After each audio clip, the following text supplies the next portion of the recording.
Ya, entonces lo que habíamos visto eran los métodos clásicos de detección, y los métodos clásicos se basan principalmente en la capacidad metabólica que tienen los microorganismos. Estas técnicas son interesantes desde el punto de vista de que tú puedes ver el desarrollo del microorganismo y además colorimétricamente puedes detectar esa característica metabólica que tiene. Por otro lado, las técnicas moleculares tienen un fundamento muy diferente. Esto de acá muestra principalmente... En esta diapo podemos...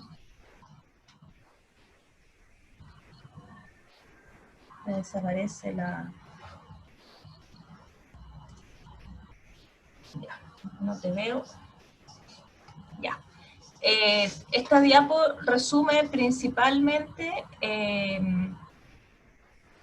las técnicas que se utilizan para la detección molecular. Estos son los elementos, un resumen de lo que ocurre y cómo se puede visualizar una reacción de PCR. Pero en general, con esta diapositiva lo que quería apuntar es que los microorganismos se pueden detectar ahora no solamente por su capacidad de crecer o su actividad metabólica, sino que se pueden detectar por las moléculas específicas que tiene cada uno de ellos.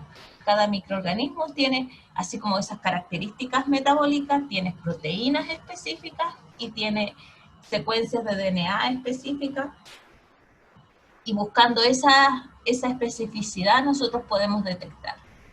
Entonces, en ese caso, nosotros no estamos detectando la capacidad de metabolizar de ese microorganismo un sustrato en particular, sino que estamos buscando el gen responsable de esa actividad metabólica, por ejemplo, o de una característica particular de esa bacteria. En el caso, por ejemplo, del COVID, lo que se detecta habitualmente es la proteína que tiene ese virus y que no tienen otros virus, que debe ser la SPAD2, que es como la que le da la corona, como el receptor, que le da la especificidad al virus. Eso es lo que se detecta mediante PCR. O bien se detecta la respuesta inmune del hospedero a la infección del virus. Cuando el hombre se infecta, la persona se infecta, su sistema inmune comienza a producir anticuerpos que son específicos contra el virus y que se pegan a él para neutralizarlo. De esa manera se marca el microorganismo y los macrófagos pueden eliminarlo. Este marcaje se hace con unas proteínas que se denominan anticuerpos, pero el cuerpo, el sistema inmune se demora en reaccionar y generar esos anticuerpos. Se demora alrededor de 5 a 10 días.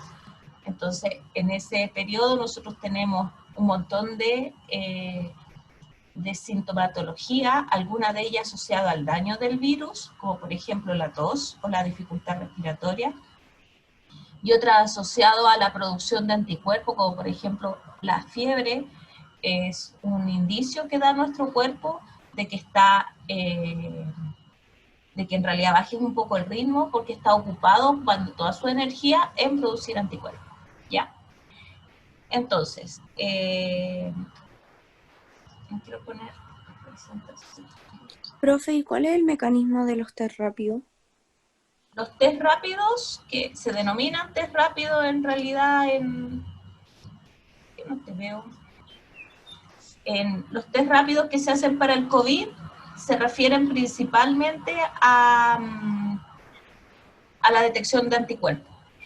Lo vamos a ver ahora, pero en realidad tanto el PCR como la inmunodetección son test rápidos en microbiología respecto a un test clásico, que fue lo que vimos en las clases pasadas, que en el fondo tú requieres el crecimiento de los microorganismos, pasos de enriquecimiento, crecimiento, medios selectivos, medios diferenciadores, baterías bioquímicas. En este caso, donde tú haces una detección molecular, son metodologías rápidas. Ahora, la inmunodetección es inmediata, el PCR no es inmediato. Entonces, podemos decir que la inmunodetección es más rápida aún, ¿ya? Pero en realidad, entre métodos clásicos y métodos rápidos, tanto el PCR como la inmunodetección son métodos rápidos.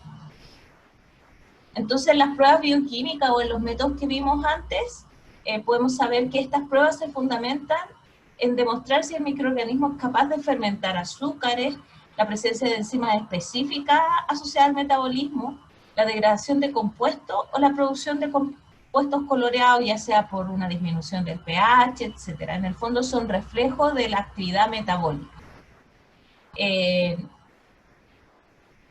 Y tú puedes, con estas diferencias metabólicas que son tan exclusivas de cada especie, separarlas, identificarlas. El problema de las pruebas bioquímicas es que como tú necesitas que el microorganismo crezca, tú requieres tiempo para ello. Si el microorganismo no lo tratas de la forma, o el alimento no lo tratas de la forma adecuada, puede ser que su viabilidad se vea disminuida y por lo tanto no lo puedas detectar. Y lo otro es que hacer un método cuantitativo cuesta más, porque si no tomas la muestra y la mantienes en condiciones adecuadas, bueno, esto aplica para todas las técnicas en todos casos, pueden aumentar el número de microorganismos o los puedes dañar y por lo tanto disminuir. Entonces, existe todo un método en la toma de muestras y en el transporte de las muestras, y en las pruebas bioquímicas es esencial. Ahora, Profe, y tengo otra duda. ¿sí? ¿Y los falsos positivos por qué se producen? Los falsos positivos se producen porque la reacción de PCR, te lo voy a explicar ahora, pero Ya. en el fondo requiere de unas moléculas que se llaman partidores, y los partidores se pegan a zonas del DNA. Y esa unión tú la puedes hacer muy, muy estricta o no tan estricta, ¿ya? Ya. Recuerda que el DNA es doble hebra, entonces los partidores, lo que uno hace mediante la temperatura es permitir que se formen los puentes de hidrógeno entre dos secuencias complementarias. Si esa temperatura no es muy alta,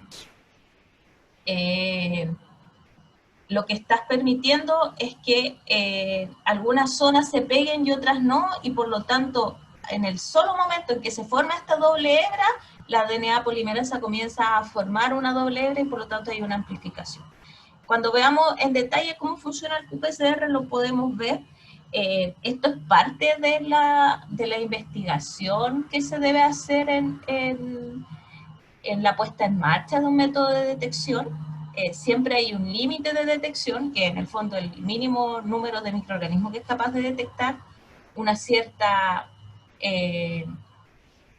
sensibilidad asociada, por ejemplo, a contaminantes de la muestra. Por ejemplo, una muestra alimentaria no es lo mismo que una muestra de suero de sangre. Y además está la especificidad, y la especificidad puede ser muy alta o puede ser muy baja. En el caso del método del COVID, existen 3 pares de partidores para confirmar una muestra positiva. Así está diseñado el kit, tú tienes que hacer 3 reacciones de PCR por muestra. En este momento creo que se están haciendo 2 por tiempo, y costos también asociados. Entonces, claro, hay personas que se detectan positivamente y en realidad puede ser que los partidores se pegaron, amplificó, pero no amplificó exactamente lo que esperas, etc. Lo vamos a ver en detalle cuando veamos en qué consiste la reacción de PCR. Ya. Para entender un poco las técnicas moleculares hay que recordar las macromoléculas más importantes de una célula. Esto representa una célula eucarionte y podemos ver que dentro de su núcleo está guardada la información genética que le permite tener las características propias de esta célula en la molécula de DNA. La molécula de DNA cumple principalmente la función de almacenar información. Para que esta información se utilice, tiene que haber una especie de lectura de esta información, y eso se hace a través del proceso de transcripción, a través del RNA mensajero, que posteriormente son leídos por este traductor que es el ribosoma. Entonces, en este proceso de traducción, lo que ocurre es que tomas esta información en lenguaje de nucleótidos y lo transformas a otro lenguaje que en este caso es de aminoácidos, generando una proteína, y las proteínas son principalmente, no son exclusivas, pero son principalmente las que hacen las funciones biológicas dentro de la célula, ¿ya? Entonces, a nivel molecular, tenemos 3 tipos de macromoléculas que nos permiten darle identidad o funciones específicas de cada célula. Está el DNA se transforma en RNA, y ese RNA después es transformado en una proteína. Entonces, si un microorganismo tiene una función diferente, tiene una proteína que cumple esa función. Y yo puedo detectar o la proteína, o el RNA, o la secuencia de DNA específica que permite que ese microorganismo tenga esa función exclusiva. ¿Se entiende, Marta? Sí, se me quedó. Entonces, las técnicas de biología molecular lo que hacen es precisamente eso, detectar esas funciones exclusivas, ya sea a nivel de DNA o a nivel de proteína. Entonces tú ya no ves la función, como lo veíamos en las pruebas bioquímicas. Yo veo que este microorganismo tiene una enzima que es capaz de romper la lactosa para formar 2 hexosas, y eso le permite vivir en un medio que tiene lactosa como única fuente de carbono. En este caso, nosotros no vemos esa función, no vemos ese crecimiento, no vemos ese desarrollo, ni lo interpretamos por colores. Lo que vemos es la presencia o de la enzima que hace esa función, o de la secuencia de DNA específica que le permite generar esa enzima para llevar a cabo la función que te acabo de mencionar. Entonces, ¿qué es lo que ocurre? Que para tú poder diseñar un método de detección, ya sea basado a nivel de DNA o de proteína, tú tienes que tener un conocimiento de esas características exclusivas y además de su secuencia o de requerimientos propios de ese gen o de esa proteína. ¿Cómo yo puedo detectar DNA? El DNA, una secuencia específica de DNA, se puede detectar a través de su amplificación. Yo amplifico un pedazo específico de DNA y eso es el PCR. Por otro lado, yo puedo detectar una secuencia o una estructura de una proteína, y eso se hace a través de anticuerpos, y eso es el test de ELISA o de inmunolocalización. Y esos son los 2 tests que vamos a ver y son los 2 que se usan para la detección de COVID. Esto solamente es para... Ya, esto es para, como dice el audio, es para nuevamente recordarles el dogma central de la biología molecular, donde se puede ver, algo le pasa a mi voz, que tú puedes detectar todas estas moléculas que nos van a permitir tener un fenotipo o una función. Partimos con el DNA, donde está almacenada, se transforma en RNA para, en el fondo, tomar parte de esa información y transformarlos en proteínas. Estas proteínas suelen tener funciones enzimáticas específicas propias de ese microorganismo. Entonces, nosotros vamos a hacer, ya sea un PCR, por ejemplo. A ver, déjame. Mi mouse está más o menos nomás. Ya. Entonces, si yo detecto el DNA, una secuencia específica de DNA, voy a hacer un PCR. Y si yo detecto la presencia de una proteína, ya sea una enzima específica de ese microorganismo, lo que estoy haciendo es un test de ELISA, o de inmunolocalización, o de inmunodetección. ¿Te suena? ¿Y esos son los que venden como test rápido? Los que venden como test rápido son parecidos a un test de ELISA. Lo que pasa es que el test de ELISA... Ya.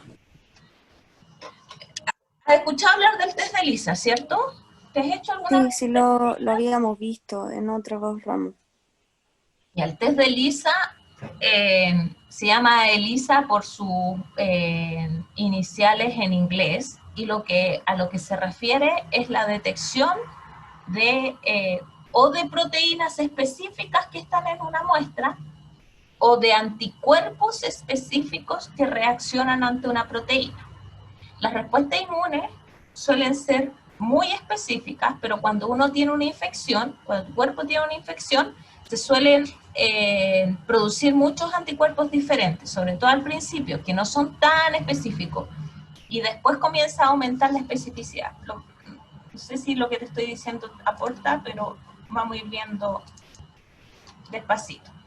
Los test rápidos que se conocen ahora para la detección de COVID se refieren a test de